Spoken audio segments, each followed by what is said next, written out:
Hey, what's up, y'all? Welcome to the Vega Pod.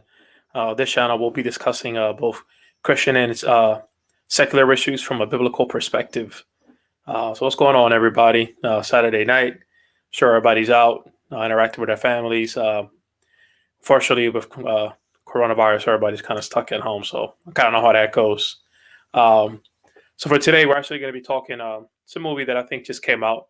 It's called Kajillionaire. The premise of the movie, from what I can tell, I haven't seen it. Just throwing that out there. This is not a review of the movie. I couldn't tell you if it's a good movie or not. I'm just going to look at, from what I gather, what the overall premise of the movie is and how that um, kind of coincides with a biblical point of view. Kind of comparing what the movie is talking about and how that relates or doesn't relate to what the Bible teaches. So let's go ahead and jump right into it.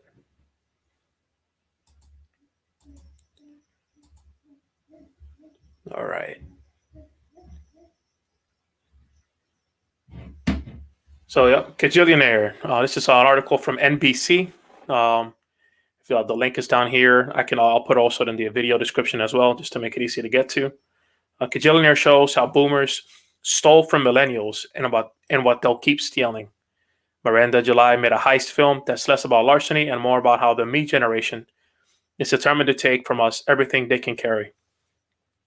So I'm going to pull a couple of snapshots from the article and just kind of go over what the quote is and point out some things that stand out to me. And as we go further into it, we'll look at how they relate to from a biblical perspective.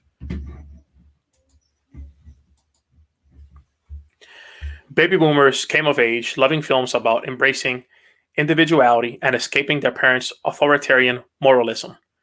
Many of them beautiful. One Flew Over the Cuckoo's Nest, A Clockwork Orange, Easy Rider. Now that boomers have remade the world in their own image, a younger generation is making movies about what the world looks like. It isn't pretty, and how to live in it, and maybe survive it. So, real quick, one of the things that stands out right away to me is that the first part of the quote, it says, embracing individuality and escaping their parents' authoritarian moralism. Um, this is kind of like what this society, the culture promotes even right now. Um, and I guess you can kind of see how the baby boomers kind of played a role in that. But even if you look outside of that generation, the generations that followed after, that same concept still follows. So particularly here in America, where it's all about what's good for you, right? We've all heard the saying, do you, and you do you, and I'm going to do me, kind of thing. So right off the back, I would say that this quote, while it's pointing to the baby boomers, it applies to everyone. And it says escaping their parents' authoritarian moralism. Um, as parents, those of us that have kids, we we are expected to show our kids, the way to go, kind of how to guide them and how to lead them. But we're not to be authoritarian. So I do agree with that perspective there. I will also kind of point out that from the way our society and our culture is currently, this is what they promote. They promote kind of establishing your own morals and not necessarily obeying what your parents are maybe advising you or telling you or trying to guide you in, but trying to figure it out on your own. One thing I didn't highlight that I kind of stood out to me as I was reading the quote here. It says, now that boomers have remade the world in their own image. Um, as Bible believing Christians, right there in the first chapter in Genesis, we are told that God made us in his own image. So that's a contrast there right away that stands out. The boomers make the world in their own image, and now the next generation is trying to more or less shape the world into their image, how they see fit. And I think the younger generation is doing a lot of things that are good, for sure. But ultimately, the best thing is for us to live how God has called us to live, to submit our lives to Jesus and live according to his word. It says, the jokey hook that is Robert and Teresa believe they're the kind of rakish, amoral tricksters you find in a movie about a casino heist or a bank robbery. Jenkins, in particular, does a beautiful job of playing a guy who is absolutely convinced he's a George Clooney hero. But we can see that they're merely selfish amusingly deluded crooks whose greed becomes less charming the more we see of their daughter, a woman who has been utterly smashed by their indifference.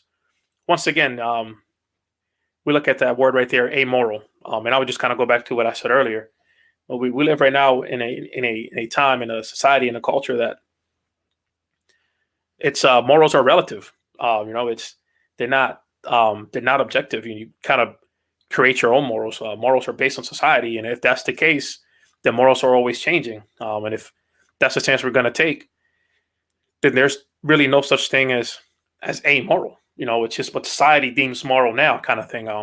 Obviously, as a Christian, I don't agree with that, and I'm not saying that those that are unbelievers or from a particular different religion are amoral. I'm just pointing out that from a cultural perspective, there's really no foundation to call something amoral if we're going off of what society and the culture was promoting. And he also highlights, but we can see that they're merely selfish. Once again, it's this whole selfish idea. This is ingrained into our culture. This is kind of how we're told to live. The whole idea of selfies. I know it's a little cliche, but it does kind of highlight that particular emphasis on being selfish. The whole idea of you do what's best for you. That whole idea of individualism. That's what society and the culture promotes today. He says that we notice that they're merely selfish. So the author is pointing out how the people watching the movie can kind of see that. And he says one way they see it is how it's affecting their daughter, how their daughter is being smashed by their indifference. Again, as Christians, we're mandated by God through His Word to take care of our kids. Sorry for the dog barking. We're mandated to guide our kids, to teach our kids God's Word, to lead them, and to be good examples. And more or less to point them. More importantly, to point them to Christ. That's the goal.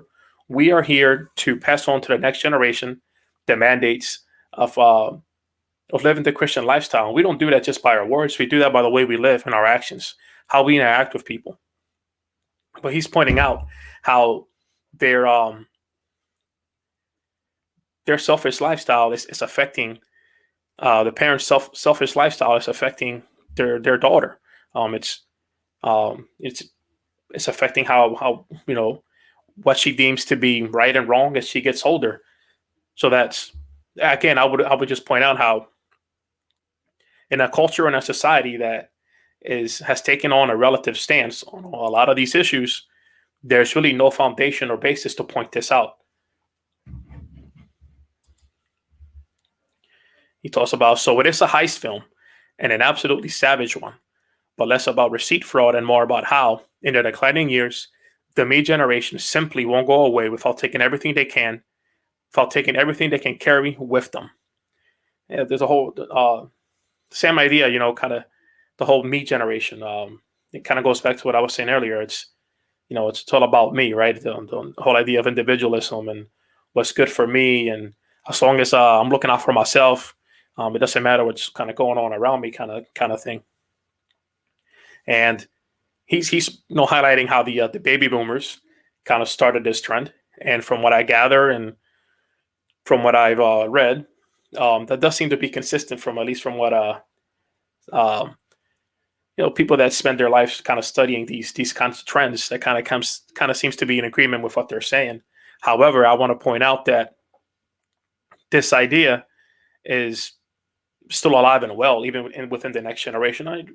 You can make the argument that the reason it's still alive and strong in this new generation is because it was so ingrained throughout the baby boomers. And okay, I'll give you that.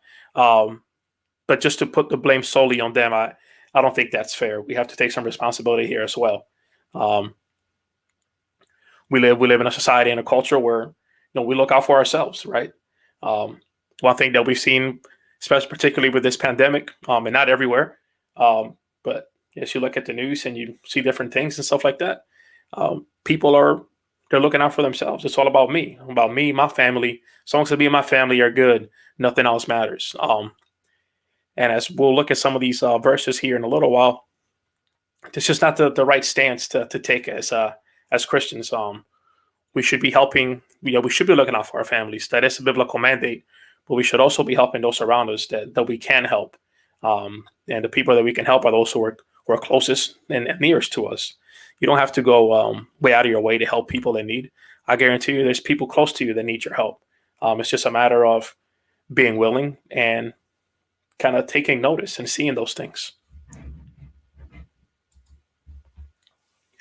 It says there are already quite a few treacly movies and books about the millennial tendency to create family out of trustworthy friends and romantic partners.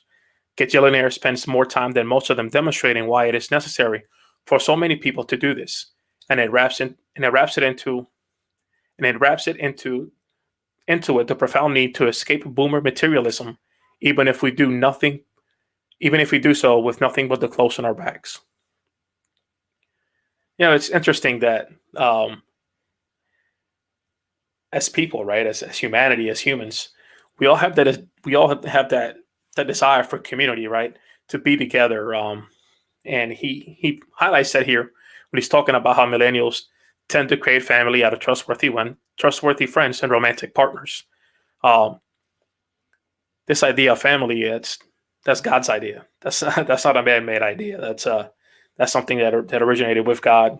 God is the author. You could just look back at Genesis and it's pretty clear, right?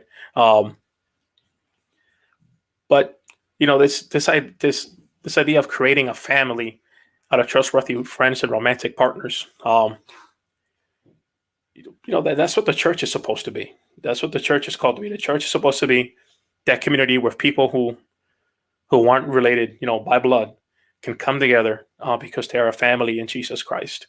So that kind of highlights how, in some areas, as a church, we can be doing a better job of trying to reach out to those people.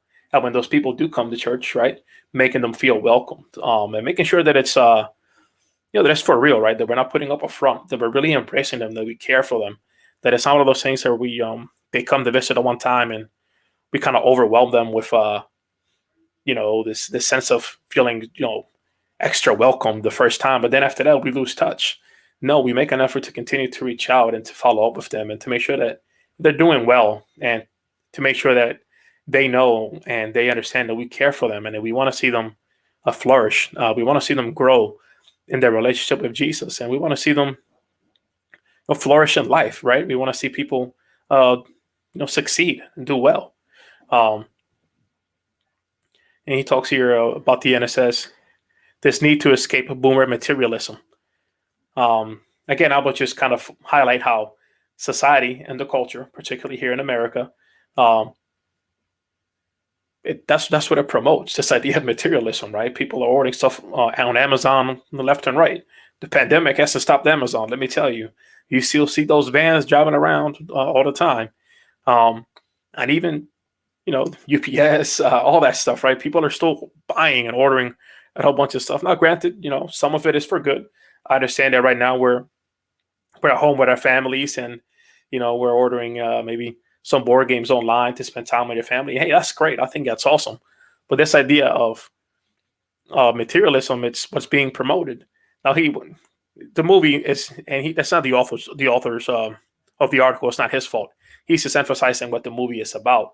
But I just want to point out how this idea of needing to escape boomer materialism, it's not just a boomer thing. That's all the generations after kind of kept that idea of kind of hoarding, possessions and amassing wealth and kind of, having a tight grip on those things instead of being, more willing to let go and share. They teach the kids in school, right, to share with each other. And to be honest, it kind of seems that maybe that's something that we need to go back to school and learn. Share with each other. All right, let's look at this next slide here. Cool. So here we get into some good stuff. And this is from 2 Corinthians 12:14 ESV.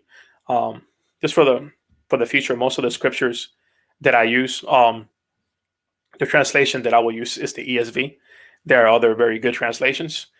I just think the ESV does a good job of wording things. Wording things clearly, and I like the emphasis that they use on certain words. I think sometimes that can be missed in some translations. Not their fault. Not all of them have the same goal, but this is the one that I use for most of the videos. It says, "For children are not obligated to save up for their parents, but parents for their children." 2 Corinthians 12:14. That's pretty clear, right? It's not something that we need to really elaborate on into great detail. Children are not obligated to save up for their parents, but parents for their children. The context of this particular verse is Paul, and he's going to I think he's visiting the Corinthian church, and he's just saying, "Hey, I'm coming. You don't need to do anything for me." And he's focusing on the fact that he's their spiritual father, and he's gonna he needs to be kind of paving the way or preparing the way for them. But the principle applies to us, right? To those of us that have kids. We have a responsibility to save up for our kids, to make sure that our kids, as they get older, are going to be okay. And as we look at some of these other verses, we'll kind of clear up what that means and what that looks like. But that is a biblical command, a mandate for parents to save up for their kids. It says, "A good man leaves an inheritance to his children's children." Proverbs 13:22, English Standard Version. So yeah, a good man leaves an inheritance to his children's children. So this kind of focuses on that same premise, right? We leave an inheritance. Now, what is an inheritance? As we look at some of these other slides, we'll define what that is exactly from a biblical point of view. But we kind of see how it elaborates on the last verse that we looked at, and how it kind of builds on that principle or that premise. And I think one thing that stands out here to me is it's not just about like your own kids, right? It says a good man leaves an inheritance to his children's children. So your inheritance is something that your kids can benefit from, your grandkids can benefit from, and even your great grandkids can benefit from. So it's something that we should do, and for us as Christians, we need to make sure that we're striving to do that. Now, obviously, and as we look at some of the other slides, for some it's easier than others. So I'm not. If you're struggling to leave an inheritance for your kids, I'm not calling you out. It's just kind of highlighting the fact that it's a mandate for us to kind of try to set up our kids for success as they get older. Inheritance gained hastily in the beginning will not be blessed in the end. Proverbs 20:21. So this talks about how we get that inheritance, right? And for the kids, if you're a teenager or in college or getting out of college, and you're feeling maybe that your parents didn't leave you enough, or that they didn't kind of set you up for success, just remember that whatever they did provide for you, you didn't work for. They gave it to you. So be thankful for what you have. But it's not to excuse the parents for maybe not managing their funds well or whatever. But it talks about how an inheritance that's gained quickly, an inheritance that you didn't have to strive for, to work for, can be squandered easily. It says, and it's gained hastily in the beginning and will not be blessed in the end. So if you did it maybe using unjust means, right? Your inheritance isn't going to last as much as you would like, per se. So now we're going to look at a couple. I think I have a couple quotes from two articles here that kind of elaborate on what that inheritance is and what that means for us as Christians. This is from Randy Alcorn. He wrote a book called Heaven. I actually haven't listened to it for a little while, but I was listening to it for quite some time. The audiobook. It's very good. If you If you want to know more about heaven and you have some questions, I think the book does a very good and clear job of explaining those things. It's it's broken down, at least the audio. They're smaller chapters, so it's easy to kind of listen to. If you're driving, and maybe you have a quick drive here and there from work or whatever. But I learned a lot of things from it, so I would definitely recommend it. The quote says, "In a society with such affluence and opportunity as our own, I believe that in most cases, Christian parents should seriously consider leaving the bulk of their estate to churches, parachurch ministries, missions, and other kingdom purposes, leaving only a small portion to their children. Leaving a large inheritance to children is not just a missed opportunity to invest in God's kingdom, it's also rarely in the children's best interest. Wise parents can leave enough to their children and grandchildren to be helpful without leaving them so much as to hurt them." I'm going to go back a couple slides here, because that last part there says wise parents can leave enough to their children and grandchildren to be helpful without leaving them so much as to hurt them. This verse here, Proverbs 13:22. A good man leaves an inheritance to his children, to his children's children. So Randy is piggybacking off that idea that, hey, your inheritance, it's not just for your own kids, it's for your grandkids and your great grandkids. But I think that, and before we try to call out Randy, right? Because I know that's kind of like that's the feeling. Oh, Randy is saying that we shouldn't leave. We should give ourselves to the church and not help our kids. I just want you to take a second and think about how this is something that Bill Gates actually practices as well. From my understanding, and I could be wrong, and if I'm wrong, please let me know. I don't believe Bill Gates to be a Christian, but Bill Gates, got a lot of money, right? He's leaving his kids a certain amount of money, not all of it, and the rest of his money he's given to charity. I wonder where Bill Gates get that idea. Just saying.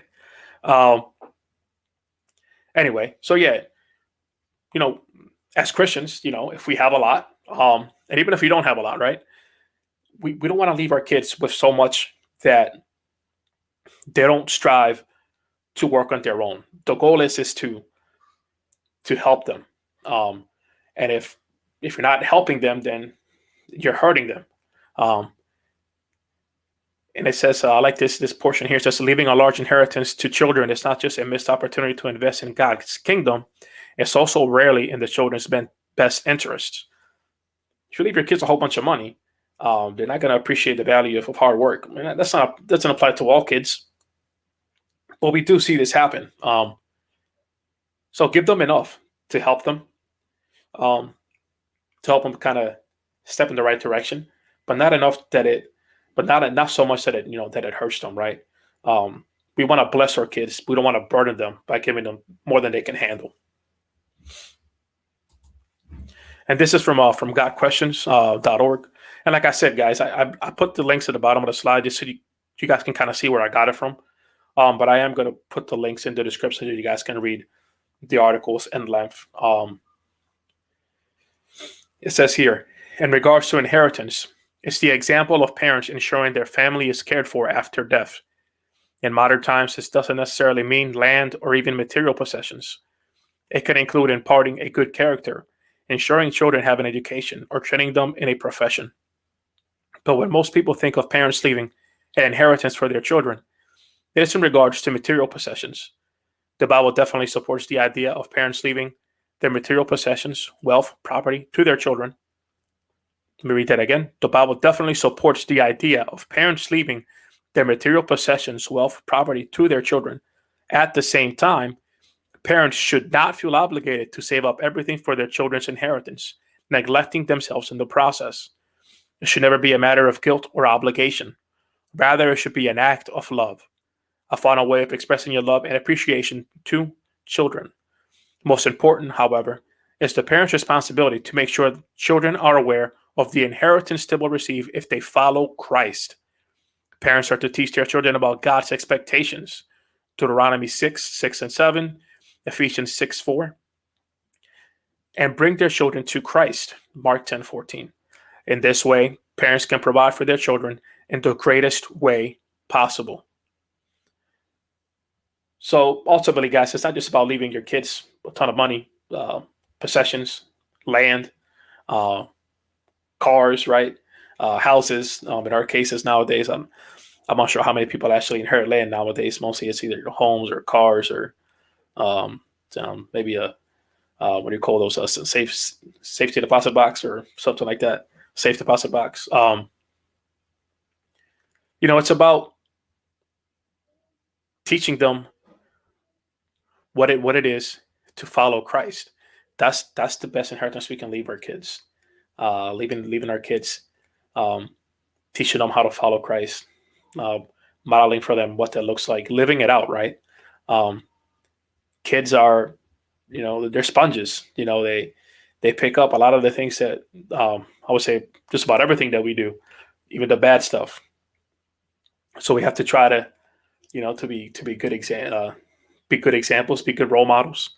Um, and I think one thing that parents kind of struggle with today is admit when you're wrong. You're not perfect as Christian parents. One thing that I think you can do to help your kids is just to admit when you're wrong, so that they can see what that looks like, and it will also help them kind of get that sense of responsibility and honesty as well. Um, so yeah, let me know what you guys think. I believe yes, that is the last slide. Let's see if I can get back over here. Anyway, thanks for tuning in, guys. Real quick, my shirt here. See if you guys can see that or not. Let me see if I can pull this down a little bit. There it is. Biblical values and social justice. Just in case it wasn't clear or what my stance was on the issues that are kind of going on right now in present day. In that order, biblical values and social justice. Our biblical values should guide us as we strive for justice, right? That's what God calls us to do. If you look at the prophets, it's repeated over and over again. I don't want to spend too much time in that conversation. There's a lot of other people that are doing a great job of talking about that. Shout out to the Yan campaign. This is where I got the shirt from. If you don't follow them yet, check them out on Facebook and on Twitter. Actually, I think they're on Instagram too. So, hey, they're worth a follow. It'll be very helpful, especially during these times for us as believers. Real quick, the article. It's actually written by a Christian that writes for NBC. I would definitely recommend maybe following him, following at least where the articles are kind of coming from. I think it's good to kind of get a good perspective on those things and kind of be aware. But hey, I appreciate you guys tuning in. Catch you guys next time. This is the Vega Pod. If you like what you see, hit the like button and subscribe. Blessings. See y'all next time.